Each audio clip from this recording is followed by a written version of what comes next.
സൊമാറ്റോയുടെ result അഥവാ എറ്റേണലിൻ്റെ result ഇന്നലെ വന്നിട്ടുണ്ടായിരുന്നു. ഒരു പക്ഷേ പലപ്പോഴും ഈ ഒരു ന്യൂ ഏജ് കമ്പനിയിൽ ഒരു ഫേവറേറ്റ് ഒരു ഷുഗർ സ്റ്റോക്ക് ആയിട്ട് പലപ്പോഴും ആളുകൾ കണ്ടിരുന്ന ഒരു ഓഹരിയായിരുന്നു എറ്റേണൽ ലിമിറ്റഡ് അഥവാ സൊമാറ്റോ എന്ന് പറയുന്നത്. സൊമാറ്റോയുടെ ഒരു റിസൾട്ടിലേക്ക് വരികയാണെങ്കിൽ തീർച്ചയായിട്ടും കംപ്ലീറ്റ് ആയിട്ട് നിക്ഷേപകരെ നിരാശപ്പെടുത്തുന്ന തരത്തിലുള്ള ഒരു പ്രകടനമാണ് ഈ ഒരു ക്വാർട്ടറിൽ കാഴ്ചവെച്ചിരിക്കുന്നത്. കമ്പനിയുടെ ഒരു റിപ്പോർട്ട് പരിശോധിക്കുകയാണെങ്കിൽ അവരുടെ ലാഭത്തിൽ അറ്റ ലാഭത്തിൽ മാത്രം 77% കുറവാണ് ഉണ്ടായിരിക്കുന്നത്. അതായത് 175 കോടി രൂപയിൽ നിന്നും 39 കോടി രൂപയിലേക്കാണ് അവരുടെ അറ്റലാഭം കുറഞ്ഞിരിക്കുന്നത്. മാത്രമല്ല കമ്പനിയുടെ ഓപ്പറേഷൻ റവന്യൂ പരിശോധിക്കുകയാണെങ്കിലും 5833 കോടി രൂപയായിട്ട് എത്തിയിട്ടുണ്ട്. അതിനെ സംബന്ധിച്ചിട്ട് വളരെ പോസിറ്റീവ് അല്ലെങ്കിൽ അതിനെ സംബന്ധിച്ചിട്ട് 63.5% ഒരു മുന്നേറ്റവും രേഖപ്പെടുത്തിയിട്ടുണ്ട്.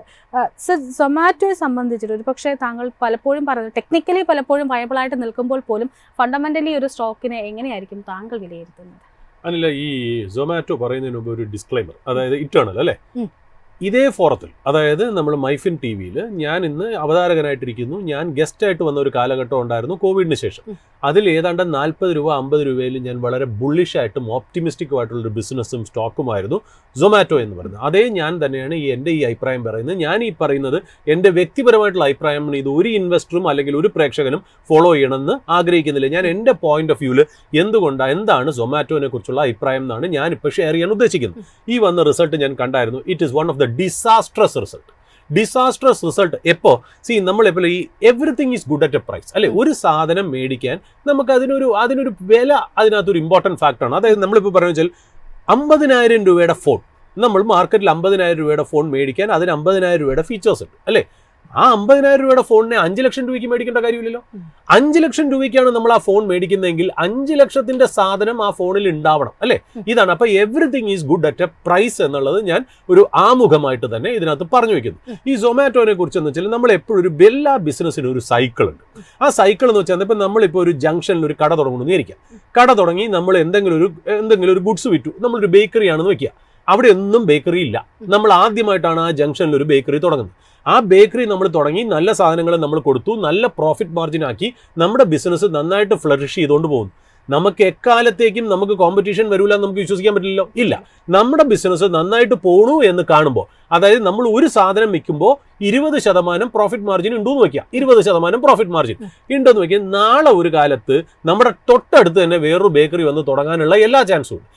നമ്മൾ 20% പ്രോഫിറ്റ്, അതായത് 100 രൂപയുടെ പ്രോഡക്റ്റ് 120 രൂപയ്ക്ക് വിറ്റ് 20 രൂപ നമ്മൾ പ്രോഫിറ്റ് ഉണ്ടാക്കുമ്പോൾ, അതായത് 20% പ്രോഫിറ്റ് മാർജിൻ ഉണ്ടാക്കുമ്പോൾ, അവർ ചിലപ്പോൾ വരുന്ന 100 രൂപയുടെ പ്രോഡക്റ്റ് 110 രൂപയ്ക്ക് വിറ്റിട്ട് 10% പ്രോഫിറ്റ് മാർജിനിലേക്ക് ആ ബിസിനസ്സിനെ അങ്ങ് താഴോട്ട് കൊണ്ടുവരുമ്പോൾ നമ്മൾ പ്രഷറൈസ്ഡ് ആണ് അല്ലേ. നമ്മൾ പ്രഷറൈസ്ഡ് ആണ്. അതായത് അവരായിട്ട് കോമ്പീറ്റ് ചെയ്ത് അവരും ഈക്വലി ഗുഡ് പ്രോഡക്റ്റ് ആണെന്ന് നമ്മൾ മനസ്സിലാക്കണം. പ്രോഡക്റ്റ് കൊള്ളൂലെങ്കിൽ നമുക്ക് അങ്ങനെ മനസ്സിലാക്കാം. നമ്മളെല്ലാവരും ചെയ്യുന്നത് ഒരേ സർവീസ്, നമ്മുടെ അവിടുത്തെ കേക്കിനും അവരുടെ കടയിലെ കേക്കിനും ഒരേ ടേസ്റ്റ് തന്നെയാണ് എന്നുണ്ടെങ്കിൽ നമ്മളും ഫോഴ്സ്ഡ് ആവും ഇതിന്റെ പ്രോഫിറ്റ് മാർജിൻ കുറച്ച് താഴേക്ക് പോകാനായിട്ട്. അതിനെയാണ് ബിസിനസ് സൈക്കിൾ എന്ന് പറയുന്നത്. അപ്പോൾ ഒരു ബിസിനസ് നന്നായിട്ട് നടക്കണ കാണുമ്പോൾ, അതിൽ നല്ല പ്രോഫിറ്റ് മാർജിൻ ഉണ്ടാക്കണമെന്ന് കാണുമ്പോൾ, മറ്റുള്ള കോമ്പറ്റീറ്റേഴ്സും കൂടി ആ ബിസിനസ് സൈക്കിളിലേക്ക് എൻട്രി ചെയ്യും എന്നുള്ളതിന്റെ ഉത്തമ ഉദാഹരണമാണ് ഈ പറയുന്ന പോലെ Zomato.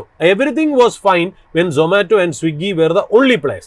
Then came in something called quick commerce. അതായത് ഒരു പ്രോഡക്റ്റ് 10 മിനിറ്റിലും 15 മിനിറ്റിലും 20 മിനിറ്റിലും നമുക്ക് ഫുഡ് അല്ലാതെ, ഫുഡ് ഡെലിവറി എന്ന് പറഞ്ഞാൽ മെയിൻ ബിസിനസ് കൂടാതെ പ്രോഡക്റ്റുകളും വീട്ടിലേക്ക് ഗ്രോസറീസും എത്തിക്കുക എന്നുള്ള ബിസിനസ്സിലേക്ക് അവർ കയറി. അതിന്റെ കൂടെ ആരൊക്കെ കയറി? സെപ്റ്റോ കയറി, ഫ്ലിപ്കാർട്ട് കയറി, ബിഗ് ബാസ്ക്കറ്റ് കയറി, ആമസോൺ കയറി. ഇനിയിപ്പോൾ പല FMCG കമ്പനീസായ യൂണിലിവറും നെസ്ലയും വരെ അതിലേക്ക് വരുന്നു എന്നുള്ളതാണ് നമ്മൾ മനസ്സിലാക്കുന്നത്. അപ്പോൾ ഇൻക്രീസ്ഡ് കോമ്പറ്റീഷനായി. അതിൽ സെപ്റ്റോ പോലത്തെ കമ്പനി നന്നായിട്ട് പ്രോഫിറ്റ് മാർജിനൊക്കെ കട്ട് ചെയ്ത് ഡിസ്കൗണ്ട് പ്രോഡക്റ്റ് ബയേഴ്സിന് കൊടുത്തിട്ട് ആ മാർക്കറ്റ് ഷെയർ ഇൻക്രീസ് ചെയ്തുകൊണ്ടിരിക്കുമ്പോൾ മറ്റുള്ളവരെല്ലാവരും പ്രഷറിലായി എന്നുള്ളത് ഒരു ആദ്യത്തെ നെഗറ്റീവ്. അതായത് ബിസിനസ് സൈക്കിൾ അല്ലെങ്കിൽ ബിസിനസ് എൻവയോൺമെന്റ് സൊമാറ്റോയ്ക്ക് നെഗറ്റീവായി താൽക്കാലികമായിട്ടെങ്കിലും എന്നുള്ളതാണ് ഈ ഷെയർ ഇങ്ങനെ നിൽക്കാനുള്ള ഒരു കാര്യം. രണ്ടാമത് ഞാൻ ചോദിക്കുന്നത്, ഹൈപ്പോത്തറ്റിക്കലി എനിക്ക് 2.5 ലക്ഷം കോടി തരുമെന്ന് വരും. എന്താണ് ഈ 2.5 ലക്ഷം കോടി? അതായത് സൊമാറ്റോ ട്രേഡ് ചെയ്യുന്ന മാർക്കറ്റ് ക്യാപ്പ് എന്താ? നമ്മൾ സ്റ്റോക്ക് മാർക്കറ്റ് ടേംസിൽ പറയുന്നത് എന്താണെന്നറിയോ? മാർക്കറ്റ് ക്യാപ്പ് എന്ന് പറഞ്ഞാൽ ആ കമ്പനിയുടെ total number of shares multiplied by ഇന്ന് ട്രേഡ് ചെയ്യണ സ്റ്റോക്കിന്റെ പ്രൈസ്. അതാണ് നമുക്ക് കമ്പനി ടോട്ടലായിട്ട് മേടിക്കാനായിട്ട്, അതായത് എല്ലാ ഷെയർസും ഈ ഷെയർ പ്രൈസ് ആയിട്ട് മൾട്ടിപ്ലൈ ചെയ്യുമ്പോൾ കിട്ടുന്ന ഒരു ഫിഗർ, അതാണ് ഈ മാർക്കറ്റ് ക്യാപ്പ് എന്ന് പറയുന്നത്. അത് ഏതാണ്ട് സൊമാറ്റോന്റെ 2.5 ലക്ഷമാണ്. അപ്പൊ നമ്മൾ ലിറ്ററലി നമ്മൾ പറയുകയാണെങ്കിൽ 2.5 ലക്ഷം കോടി നമ്മുടെ കയ്യിലുണ്ടെങ്കിൽ പോയി സൊമാറ്റോന്റെ മുതലാളിക്ക് കൊടുത്താൽ ആ കമ്പനി നമുക്ക് കിട്ടും. ഓക്കെ, ഏതൊക്കെ കമ്പനികൾ ഏതാണ്ട് ഈ 2.5 ലക്ഷം രൂപയ്ക്ക് കിട്ടുമെന്നറിയോ? സൊമാറ്റോ കിട്ടും, അഡാനി പോർട്ട് കിട്ടും, കോൾ ഇന്ത്യ കിട്ടും. ഓക്കെ, ഒരു എക്സാമ്പിൾ. അപ്പൊ എന്റെ കയ്യിൽ 2.5 ലക്ഷം രൂപ തന്നിട്ട് പറയുകയാണ് സ്റ്റോക്ക് മാർക്കറ്റ് നോക്കണ്ട, താങ്കൾ പോയിട്ട് ഒരു ബിസിനസ് മേടിച്ചുകൊണ്ട് വരൂ എന്നാണ് എനിക്ക് കിട്ടിയിരിക്കുന്ന ടാസ്ക് എന്ന് വിചാരിക്കുക. ഞാൻ മാർക്കറ്റിലേക്ക് പോകുന്നു. സൊമാറ്റോന്റെ ഈ കോൾ ഇന്ത്യയുടെ റവന്യൂ എത്രയെന്നറിയോ? സെയിൽസ് ഒരു കൊല്ലം 1,42,324 കോടി. ഇത് 2024 ഫിഗറാ. 1,42,000 കോടി. ഏതാണ്ട് അതേ ഫിഗർ തന്നെ ഏതാണ്ട് 2025 വരുമല്ലോ. അഡാനി പോർട്ടിന് ഇന്നലെ വന്ന എത്രയെന്നറിയോ അവരുടെ റവന്യൂ? 31,000 കോടി. സൊമാറ്റോയ്ക്ക് എത്രയെന്നറിയോ? 20,243 കോടി. ഓക്കെ, നെറ്റ് പ്രോഫിറ്റ് എത്രയെന്നറിയോ? കോൾ ഇന്ത്യയുടെ 37,000 കോടി. 37,000 കോടി നെറ്റ് പ്രോഫിറ്റ് ആണ് കോൾ ഇന്ത്യക്ക്. അഡാനി പോർട്സിന് എത്രയെന്നറിയോ? 11,000 ക്രോസ്. 11,000 ക്രോസ്. സൊമാറ്റോന്റെ പ്രോഫിറ്റ് എത്രയെന്നറിയോ? 527 കോടി. 527 കോടി. ഈ 3 കമ്പനിയും ഏതാണ്ട് 2,25,000 കോടി മുതൽ 2,60,000 കോടി വരെ കാശ് കൊടുത്താൽ കിട്ടാവുന്ന 3 ഒരേപോലത്തെ കമ്പനിയെ കുറിച്ചാണ്. 3 ഡിഫറെന്റ് ഇൻഡസ്ട്രി ആയിക്കോട്ടെ, പക്ഷേ ഇതാണ് കമ്പനി എന്ന് പറഞ്ഞാൽ. കോൾ ഇന്ത്യ ട്രേഡ് ചെയ്യണ പി എത്രയെന്നറിയോ? 12 പി. അഡാനി പോർട്സ് ട്രേഡ് ചെയ്യണ പി എത്ര?